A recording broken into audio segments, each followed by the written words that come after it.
할렐루야. 아멘 아멘. 할렐루야. 아멘 아멘. 아멘 아멘. 할렐루야. 네, 이렇게 모션을 통해서 할렐루야를 하는 이유도 있어요, 사실은. 그러니까 몸이 함께 움직일 때 우리의 마음이 더 활짝 열려지는 것을 경험하게 되어서. 우리의 마음이 가면 무엇이 가는 줄 아세요? 우리의 마음이 가면 시선이 가, 시선이 가면 우리의 마음으로 따라가게 돼요. 그리고 시선이 가고 마음이 가면 우리 귀가 따라가게 돼요. 그죠? 그럼 어떻게 해요? 우리 두 손과 두 발도 우리 마음이 향하는 그곳으로, 우리 시선이 향하는 그곳으로 갈 수밖에 없게 되는 거예요. 아멘입니까? 아멘. 우리의 마음이, 우리의 생각이, 우리의 두 귀와 두 눈과 두 손과 발이 하나님께로 향하여 질 있기를 지금 축복합니다. 아멘. 우리 어른들한테 죄송해요. 우리 아이들이 집중력이 좀 떨어지다 보니까 아이들만 더 많이 집중하게 되어지고 보게 되어지는데 양해를 부탁드립니다. 우리 어른들은 성숙하니까 더 잘 경청해 줄 줄로 믿습니다. 아멘. 아멘. 우리 말씀의 제목을 따라하겠습니다. 포기하지 않으시는 하나님. 포기하지 않으시는 하나님. 포기하지 않으시는 하나님. 포기하지 않으시는 하나님. 우리는 어때요? 우리는 쉽게 포기할 때가 많죠. 네. 수학도 포기하고 영어도 포기하고 그냥 공부는 다 포기하고. 우리 한별이에게 묻겠어요.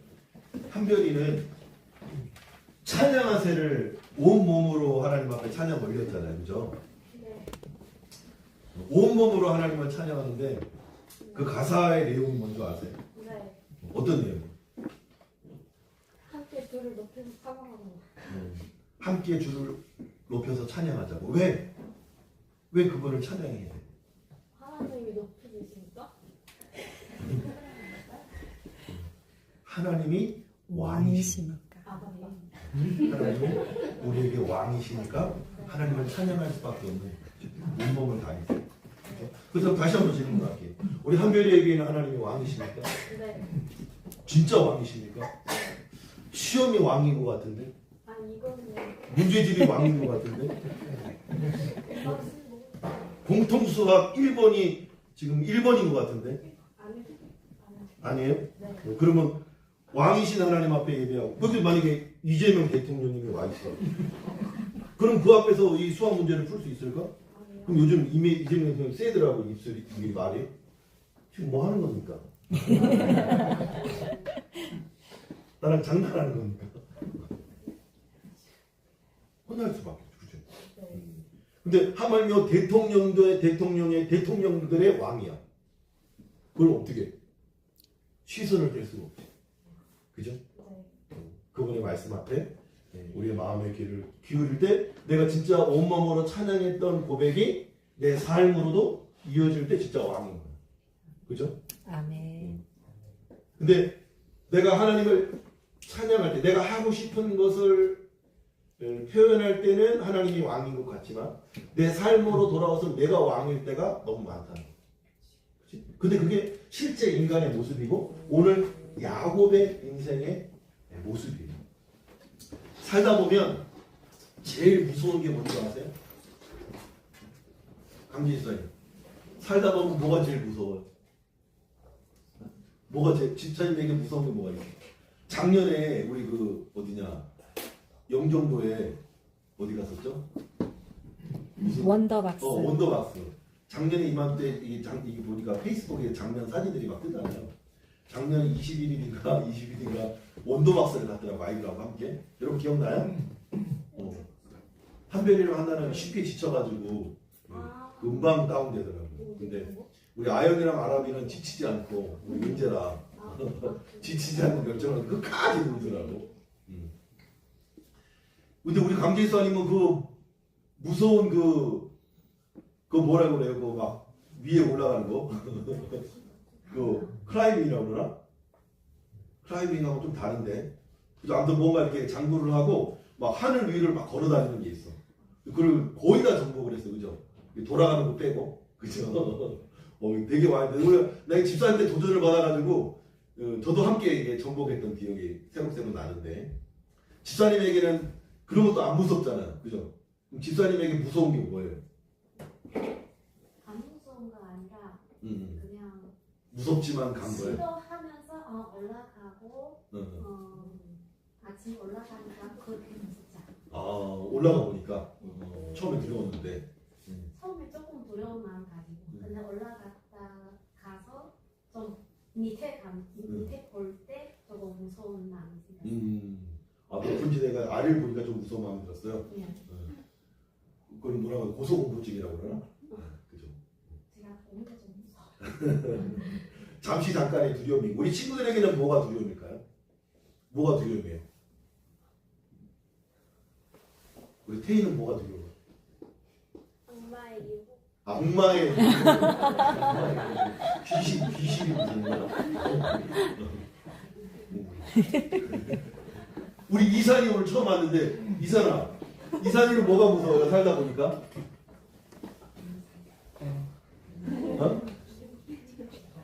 조산이 무서워요? 무서운 게 없어요? 무서운 게 없어요. 솔직하게 말하니까 살다 보니까 돈이 무섭더라고. 돈이 무서울 때 없어요? 돈이 무서울 때 있죠. 네. 감당해야 되는데 감당치 못할 때 돈이 무서울 때가 있어. 때로 건강이 무서울 때가 있어. 형님이 처음 암 진단을 딱 받았을 때 암 이꼬르 죽음이라고 연결돼요. 그래서 죽음 때문에 계속 뭘 검색해요? 네이버를 검색해요. 그 암의 상황, 상태, 그다음 뭐예요? 부정적인 이야기들이 많잖아요. 그럼 부정적인 영향이 받으면 어떻게 두려움이 오죠. 그럼 두려움 때문에 죽을 수도 있겠고. 그리고 또 암하면 이 치료비가 비싸잖아요. 그래서 보험을 안 들면 돈이 없어서 수술을 못 받아서 죽을 수도 있겠고. 그런 생각을 했대요. 돈이 무섭고 질병이 무섭고 또 뭐가 무서워요? 또 뭐가 무서워요? 사랑하는 사람 영원한 이별? 사랑하는 사람도 그게 죽음이 두렵죠. 죽음이. 그리고 미래가 안 보이는 거. 내일이 불투명한 거죠. 내일을 모른다는 거, 미래가 불투명한 거 두렵죠. 근데 이 모든 것보다도 더 두려운 게 뭐냐면 사실은 나 자신이에요. 나 자신이 가장 두렵다. 왜 나도 나를 잘 모르거든. 그죠? 때로 믿음이 있는 것 같았다가도 때로 믿음이 없을 때가 있죠. 때로 믿음이 없는 것 같다가도 때로 믿음 있는 척 할 때가 있다는 거. 내 고집. 그러니까 하나님의 말씀을 듣고 하나님을 믿고 하나님을 따른다고 하지만 하나님을 찬양하고 높인다고 하지만 정작 내 구체적인 삶의 현장에서는 내 생각대로, 그죠? 내 고집대로 또 내 성깔대로 살아갈 때가 많다는 거예요. 그리고 한 번 결정하면 내가 이렇게 생각하면 끝까지 가야 하는 그 변하지 않는 자아가 있습니다. 내 자아. 변하지 않는 나만의 독특한 기질이 있다는 거죠. 근데 오늘 우리가 살펴볼 야곱이라는 사람이 그런 사람이었어요. 그의 이름부터가 뭐예요? 야곱. 야곱의 이름의 뜻이 뭔지 알아요? 야곱의 이름. 응? 야곱의 이름이 뭔지 알아요? 응? 야곱의 이름이 이렇게 발 뒤꿈치를 잡고 태어났다는 거예요. 이게 야곱의 이름의 뜻이에요. 태어나는데 에서 형의 발 뒤꿈치를 잡고 태어났다. 말이 돼요, 안 돼요? 사실은 태어나는데 이 손가락이 작은데 어떻게 발 뒤꿈치를 잡고 태어나요? 그의 인생이 그의 이름과 같다라는 거예요. 남의 발 뒤꿈치를 잡는 것과 같은 인생 철학과 가치관과 자아를 가지고 살아왔다는 것을 야곱이라고 표현하는 거예요. 근데 오늘 설교 제목이 뭐예요? 포기하지 않으시는 하나님. 어떻게 보면 야곱이 자기 인생을 포기하지 않는 것 같은데, 그죠? 야곱이 자기 인생을 붙잡고, 자기 성공을 붙잡고, 자기 축복을 붙잡고, 그렇게 살아가는 것 같은데, 그 인생 전체를 돌아보니까, 결국 하나님이 야곱을 포기하지 않는다는 의미를 오늘 성경이 우리에게 가르쳐 주더라고요. 야곱은 일평생 자기 인생 밑바닥까지 내려가면서 끝까지 자기 힘으로 살아보겠다고 발버둥 쳤어요. 그 고집불통 야곱을 하나님이 환도뼈를 치시면서 그의 힘을 꺾으시면서 결국 이스라엘이라는 이름, 하나님 나라의 왕자, 하나님 나라의 백성, 하나님 나라의 자녀라는 그 이스라엘로 빚어가시는 그 은혜를 오늘 성경이 우리에게 가르쳐주고 있습니다. 우리 지난 시간 동안 느헤미야를 살펴봤죠. 느헤미야의 큰 주제가 뭐여서 1장부터 6장까지는 눈에 보이는 성벽 재건이었고 7장부터 13장까지는 보이지 않는 영적인 성전을 재건하는 것이었어요. 그래서 하나님의 눈에 보이는 성전이 재건되어지고 뭐 했어요? 그 하나님 앞에 말씀을 경청하고 말씀의 선자를 초청해서 에스라를 초청해서 말씀을 경청하고 말씀을 들을 때에 깨달아지니까 회개하고 통회하고 자복하고 결단하고 사인하고 하나님 앞에 살기도하고 예배하며 찬양했지만 그의 마지막은 어땠어요? 넘어졌죠. 금세 느헤미야가 참시사를 비운 사이에 또 우상숭배에 빠지고 늘 죄악에 빠지고 음란에 빠지고 이방 여인과 또 통혼하고 그런 죄악에 빠지는 모습을 통해서 결국 하나님의 은혜가 없이는 살아갈 수 없는 인생이 바로 이 땅에 육신을 가지고 살아가는 우리들이구나를 깨닫게 해주시는 거예요. 결국 성공이 아니라 성벽 재건이 중요한 게 아니라 하나님의 은혜를 붙드는 신앙이 중요하다는 것을 느헤미야는 한계를 같이 우리에게 말해주고 있는 거예요. 그러나 그 은혜를 입은 자로서 어떻게 돼요? 끊임없이 죄악을 버리고 도비아의 생활을 꺼집어내 버리듯 우리 안에 죄악을 꺼집어내 버리고 불순종과 불신앙과 세속적인 가치관으로 쌓여있는 우리의 모든 가치들을 내버릴 때 비로소 하나님의 말씀의 가치가 우리의 인생을 채워나갈 때 그 은혜를 힘입을 때 비로소 하나님의 사람으로 우리가 거룩한 성전으로 빚어져 갈 수 있다는 것이 느헤미야의 핵심이었어요. 근데 느헤미야뿐만 아니고 창세기부터 요한계시록까지가 다 그 하나님의 은혜를 말하고 있는 거예요. 얼마 전에 한 연예인이 그러더라고요. 창세기 1장부터 3장까지 복음이 다 들어있대요. 근데 굳이 하나님이 요한계시록까지 이 두꺼운 성경을 만들 이유가 뭐가 있었을까? 그 나머지 인생은 나머지 스토리는 실패한 인간의 스토리를 담고 있다. 그런데 그 실패한 인생을 구원하시는 하나님의 은혜가 나머지 스토리라는 거예요. 마찬가지. 오늘 창세기 야곱의 스토리도 마찬가지. 야곱의 인생이 어땠어요? 오늘 처음 온 친구가 있으니까 야곱이 태어날 때에 둘째로 태어났어요. 몇째? 둘째. 첫째는 누구? 에서라는 형이 있었어요. 근데 에서와 야곱이 뱃속에서 아무 행위가 없는데 아무 의로움이 없는데 태어나기도 전에 하나님이 정하신 거야. 야곱이는 사랑하고 에서는 미워했다. 하나님이 이 태중에서 야곱이를 사랑하기로 작정하신 거야.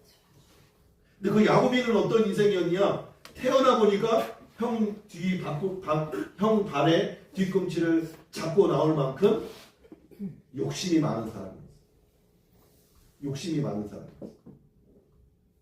그의 생은 어땠느냐?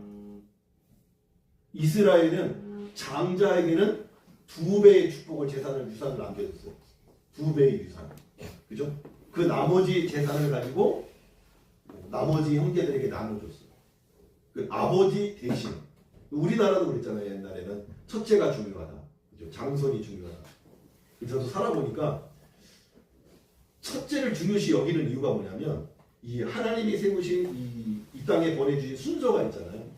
그 순서를 따라서 첫째에게 장자권을 줘요. 장자권. 아버지 대신 아버지의 기업을 잇는 장자권. 그래서 아버지에게 그 유업이 가면 이 동생들에게 흘러가기가 쉬워. 그잖아요? 형이 동생에게 나눠주는 게 낫지. 그죠? 그 복이 동생에게 가서 동생이 형에게 주는 게 되게 어색하잖아. 형으로서는 자존심도 상하고 창피하기도 하고. 어찌 보면 하나님이 세우신 이 질서를 따라서 장자를 통해서 하나님의 복이 흘러가는 거예요. 이게 참 큰 축복이에요. 근데 야곱이가 둘째로 태어나길 그 쌍둥이로 태어났는데 둘째로 태어난 거야. 그 몇 초 차이고 우리 쌍둥이가 왔네. 몇 초 차이인데 그지? 니나 나나지 그지? 네. 예. 근데 하나님은 다르게 보는 거야. 장자를 더 크고 존귀하게 보는 거야. 주여. 근데 이 둘째가 주여 한별이 된 둘째가 서운한 거야. 아 나도 첫째가 되고 싶은데 나도 첫째의 복을 받고 누리고 싶은데 아영이 아람이 누가 첫째야? 아영이. 아영이 아람이가 나도 첫째보다 더 잘할 수 있는데 라고 하는 마음을 품을 수 있는 거지. 야곱에게 그런 마음이 있었어. 그러던 어느 날 형 에서가 사냥을 하고 왔는데 너무 힘들어가지고 배가 고프고 목이 마른 거야. 배가 고프고 목이 마르니까 어떻게? 집에 오자마자 야 뭐 좀 자, 뭐 좀 줘라. 내 먹을 거 좀 다오. 그랬더니 야곱이가 기다렸다가 이때다 싶어가지고 붉은 팥죽을 가지고 가가지고 형 내가 이거 팥죽 줄 테니까 장자의 명분을 나한테 팔아. 내가 이 팥죽으로 그 명분을 장자의 축복을 살게. 라고 너무 배고프고 있으니까 야 장자의 명분이 무슨 필요가 있냐. 내가 지금 목말라 죽고 지금 배고파 죽겠는데 네 해라. 그리고 장자의 축복을 소홀히 경홀히 여기 없이 여기 그리고 말로 팔아버렸어. 그리고 야곱이는 그걸 사버린 거지. 근데 이 장자의 축복만 산 것이 아니라 아버지가 죽게 돼서 보통 그때 당시에는 아버지가 죽으면서 자녀들을 불러다 죽기 전에 다 축복을 해줘. 근데 그 축복대로 자녀들이 다 인생이 펼쳐지는 거야. 그러니 그 축복이 중요해요? 안 중요해요? 중요하겠죠.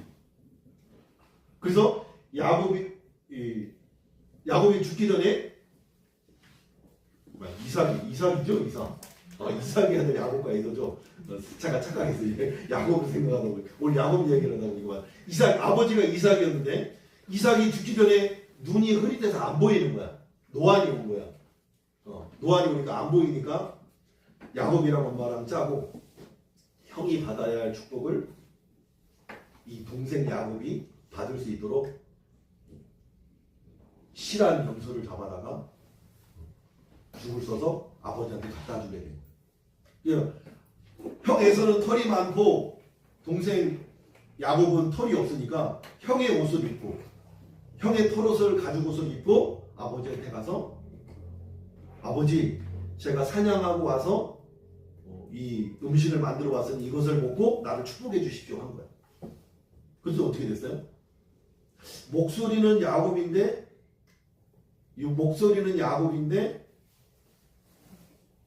옷의 냄새나 팔에 이 옷을 만져보더니 에서의 향취가 나는 거예요. 나이가 너무 많고 그죠? 분별력이 없기 때문에 그냥 그 야곱이를 에서인 줄 알고 장자의 축복을 보여줘버린 거예요. 어찌 보면 형을 속여서 장자의 축복을 받고 형의 그 약점을 배고픈 그 약점을 이용해서 장자의 명분을 사고 그래 형이 어떻게 했어요? 화가 나니까 이놈 죽여버려야겠다. 나를 2번이나 속였다. 죽이려는 마음이 그 소리가 엄마에게 들리니까 엄마가 삼촌 라반의 집으로 야곱이를 떠나보냅니다. 삼촌 라반의 집에 가서 어떻게 됐느냐 10번이나 삼촌한테 속임을 당하는 인생을 살게 돼요. 본인이 속이는 삶으로 이 땅에서 살았는데 그 속이는 삶이 변해서 이제 속임을 당하는 삶. 근데 그 마지막 끝자락에서 내가 이렇게 삼촌 밑에서 썩어 죽으면 안 되겠다. 나도 나의 기업을 세우고 나의 가정을 세워야겠다. 그리고 다시 나오면서 자기의 분깃을 취할 때도 이 머리를 써가지고 소나 양이나 염소를 임신을 할 때에 얼룩무늬를 보여주면 얼룩무늬가 나옵니다. 그래서 실한 것은 실한 것이 임신할 때는 얼른 무늬를 보여주고 좀 실하지 않고 빼짝 맞는 것들이 임신할 때는 그냥 얼른 무늬를 보여주지 않아요. 그래 실한 것은 야곱이 거가 되고 실하지 않은 것은 삼촌 라반 거가 됩니다. 그 식소를 데리고 야반 도주를 하는 거죠. 밤에 도망쳐 나오는 그때에 삼촌이 쫓아 나오는 거죠. 왜 네가 나를 속이고 내 딸들을 데리고 간다고 정직하게 말하지 않고 나를 속이고 은밀한 중에 도망쳐 가느냐. 그랬더니 야곱이 삼촌이 나를 10번이나 속였는데 내가 집을 떠난다고 하면 순순히 보내주겠습니까? 안 보내줄 줄 알고 제가 도망쳤습니다. 그러면서 삼촌 품을 떠나서 고향으로 돌아오는데 고향에 돌아가면 누가 있어요? 형 에서가 있는 거예요. 형 에서는 어떻게? 야곱을 죽이려고 했다. 그래서 자기의 잠잘권을 빼앗고 축복을 빼앗아간 그 야곱을 죽이기 위해서 에서가 막 쫓아오는 거예요. 근데 그 소식을 알고 자녀들과 처자식과 종들과 재산을 먼저 앞서 보내는 거죠. 에서의 마음을 녹이려고.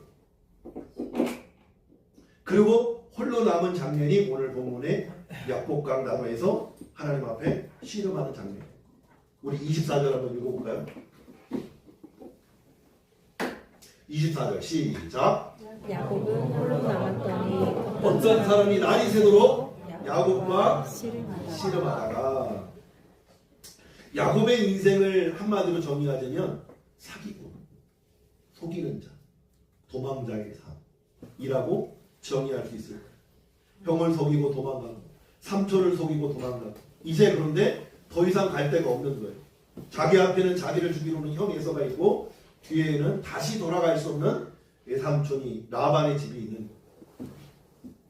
이때 야곱이 뭐랍니까? 밤새도록 씨름하는 거예요. 누구와? 하나님과 씨름하고 있는 거예요. 그런데 사실 야곱이 여기서 씨름하는 것은 하나님과 씨름하는 게 아니라 실제로 어찌 보면 자기 인생의 불안이랑 지금 씨름하고 있는 거예요. 하나님 나 좀 살려주세요. 나 여기서 죽으면 안 돼요. 여기서 실패하면 안 돼요. 나 성공해야 돼요. 나 잘 살아야 돼요. 하나님 앞에 지금 씨름하고 있는 거예요. 그래서 야곱의 밑바닥에 있는 그 내면이 드러나는 장면이 사실은 이 약복강 나무에서의 씨름인 거예요. 우리는 어떻습니까? 우리도 인생의 위기를 만나면 하나님께 주여 살려주세요라고 매달리지만 하나님을 찾는 것이 아니라 사실은 내 계획을 이루어달라고 내 꿈을 이루어달라고 내 뜻을 이루어달라고 간구할 때가 대부분이라는 거예요. 그때 어떻게 하십니까? 하나님은 침묵하시죠. 그리고 그 밤에 하나님은 금방 야곱을 부러뜨리든 죽이든 이기고 가실 수도 있었지만 밤이 새도록 야곱을 붙들고 씨름하고 있는 하나님의 오래 참으시는 인내를 바라보게 되어집니다. 그리고 그 야곱의 밑바닥을 깨닫게 해주시는 거죠. 씨름이 안 끝나니까 어떻게 돼요? 야곱의 환도뼈를 치는 거예요. 25절 한번 읽어볼까요? 시작. 자기가 야곱을 이기지 못한 걸 보고 허벅지 관절을 치매 야곱의 허벅지 관절이 그 사람과 씨름할 때에 어긋났다. 여러분 허벅지하고 여기에 연결되어 있잖아요. 골반이 여기를 쳐버린 거예요. 여기. 이걸 쳐니까 어떻게 해? 사람이 설 수가 없는 거예요. 걸을 수가 없는 거지. 근데 이 허벅지는 이 사람이 버틸 수 있는 힘의 근원을 말하는 거예요. 힘의 근원. 힘의 근원을 하나님이 치시는 거예요. 환도뼈를 쳤다. 인간의 힘이 가장 강하게 응집되는 이 허벅지 관절을 쳤다. 이것은 뭐냐면 야곱이 평생 붙들었던 자기 힘, 자기 지식, 자기 잔머리, 자기 꾀, 자기 수단과 자기 방법과 자기 능력을 하나님이 박살내는 거예요.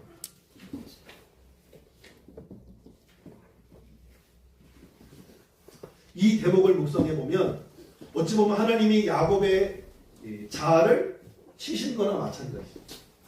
근데 심판처럼 보여져요. 근데 심판이 아니라 교정이었어요. 하나님이 우리 인생에 환도뼈를 치실 때가 있습니다. 건강을 치시기도 하고요. 때로 물질을 치기도 하고 또 관계를 흔들기도 합니다. 그때는 어떻게 해요? 우리가 아프죠. 눈물 나죠. 그리고 하나님 앞에 이런 원망이 터져갑니다. 하나님 왜 나에게 이런 시련을, 왜 나에게 이런 어려움을 주시는지 하나님 앞에 원망이 터져 나옵니다.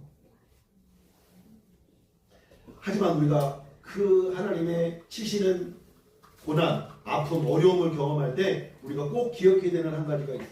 하나님이 우리를 죽이려는 게 아니고 내 힘으로 걷던 길을 멈추고 하나님을 의지하게 하는 하나님의 사랑이라는 겁니다. 야곱은 이제 평생 절뚝거리며 걷게 됩니다. 그 절뚝거림은 야곱의 수치가 아니라 나는 이제 하나님 없으면 한 걸음도 나아가지 못합니다 라고 하는 야곱의 신앙 고백이 될 거예요. 그리고 하나님이 야곱의 존재를 바꿔주시는 거예요. 27절 한번 읽어볼게요. 시작. 그 사람이 이르되 내 이름이 무엇이냐? 그가 이르되 야곱이니이다. 여기는 단순한 통성명이 아니에요. 내 이름이 몰라서, 하나님이 야곱의 이름을 몰라서 이름을 물어본 게 아니에요.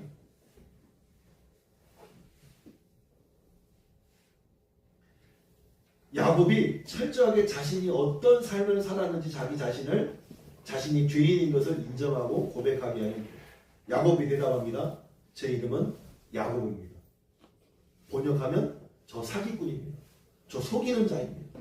저 남의 인생의 발 뒤꿈치를 잡는 인생이었습니다. 그렇게 고백하는 거예요. 그 철저한 자기 고백, 자기 회개 앞에 이제 야곱이라 하지 말고 이스라엘이라고 그 이름을 바꿔주는 거예요. 28절 읽어보겠습니다. 시작. 그가 이르되 내 이름을 다시는 야곱이라 부를 것이 아니요 이스라엘이라 부를 것이니 이는 내가 하나님과 및 사람과 걸고 이겼습니다. 여러분, 하나님과 씨름하면, 야곱이 씨름하면 누가 이겨야 돼요? 하나님이 이겨야 돼요. 하나님이 지고 야곱이 이겼대요. 우리 현호하고 오스도신하고 씨름하면 누가 이겨요? 누가 이겨요? 현호가 이겨서 이기는 겁니까? 아빠가 져주는 겁니까? 아빠가 져주는 거죠. 힘껏 싸우면 아빠를 이길 수가 없죠. 하나님이 야곱에게 씨름을 이길 수 없어서가 아니라 져주시는 거예요. 왜? 사랑하니까. 그의 환도표를 치고 얼마든지 그를 돌려보내실 수 있지만 하나님이 그의 기도대로, 그의 간절한 바람대로 그를 축복해 주십니다. 아멘. 그리고 사실은 창세기 28장에 그가 라반의 집으로 돌아가던 그 광야에서 하나님이 그를 만나 주셔서 내가 너와 함께 있어. 내가 어디로 가든지 너를 지키며 너를 이끌어 이 땅으로 돌아오게 할지라.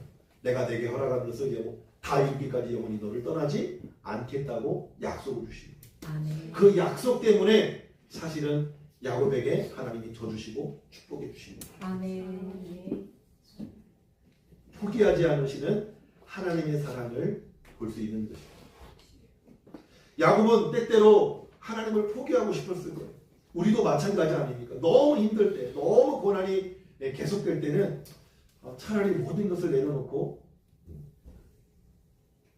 도망가고 싶을 때가 있을 것입니다. 그러나 하나님은 야곱을 그 모태에서 택하신 그때로부터 한순간도 야곱을 떠난 적이 없었던 거예요. 이 하나님과의 이 싸움 속에서, 씨름 속에서 하나님의 은혜를 경험한 야곱이 새로운 신분으로 이스라엘로 변화되는 순간 야곱은 깨달았습니다. 더 이상 지금 나를 죽이러 오는 에서가 문제가 아니고, 내게 닥친 지금 상황과 환경이 문제가 아니고, 돈이 문제가 아니고, 건강이 문제가 아니고, 관계가 문제가 아니고, 하나님과 나 사이의 관계가 문제고, 그걸 깨달은 거예요. 아, 하나님이 나를 축복해 주시면, 하나님이 나에게 은혜를 주시면, 하나님이 나와 함께 하시면, 하나님이 나를 붙드시면 에서도 죽이러 왔다가 어긋만고 동생을 품어주고 용서해주고 우는 그 용서의 관계를 하나님이 허락해 주더라고요.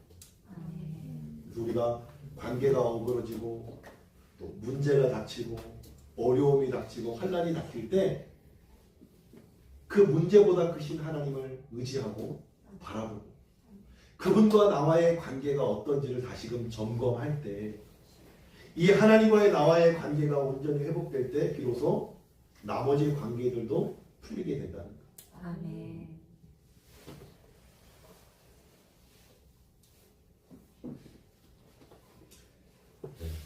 말씀을 뵙겠습니다. 혹시 약봉 나루토에서 혼자 앉아 계신 분이 혹시 계십니까? 내 인생의 약봉 나루토, 내 인생에 나 홀로 남은 것과 같은 어려운 상황이 여러분이 있습니까? 그 어려움과 여러분이 지금 씨름하고 있습니까?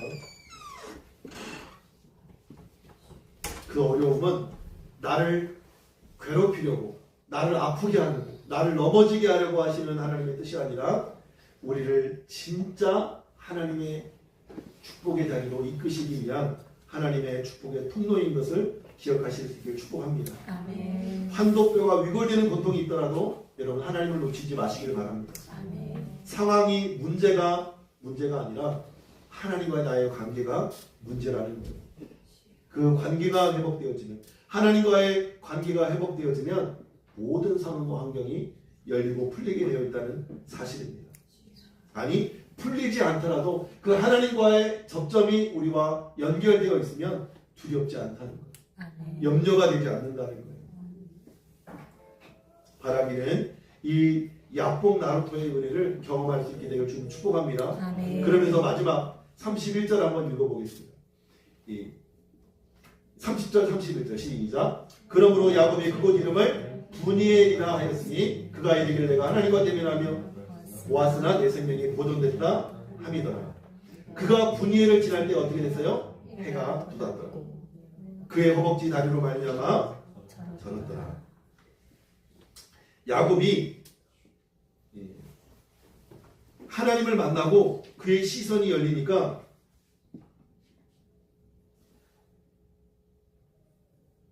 문제보다 크신 하나님이 깨달아진 거예요. 분이엘 하나님과 대면하여 보았으나 자기가 죽지 않았고 또 보니 그곳 이름이 분이엘 여호와께서 함께 하시는 그 자리였다는 사실을 그가 고백하지만 그전에는 어떻게 했어요?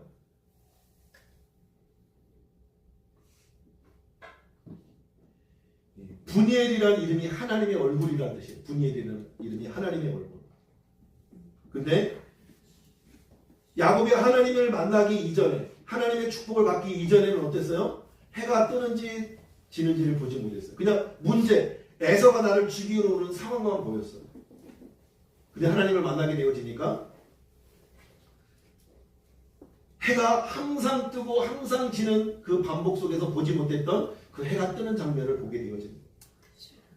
지구는 항상 자전과 공조를 통해서 시와 날과 달과 해를 이루도록 하나님이 창조하시고 다스리고 계셨는데 자기가 눈앞의 현실만 바라보다 보니까 그 하나님이 이 온 우주 만물을 창조하시고 다스리시는 하나님이라는 걸 인식하지 못했던 거예요. 하나님이 없는 것처럼 하나님이 나와 함께 하시지 않는 것처럼 느끼고 살아갔던 거예요.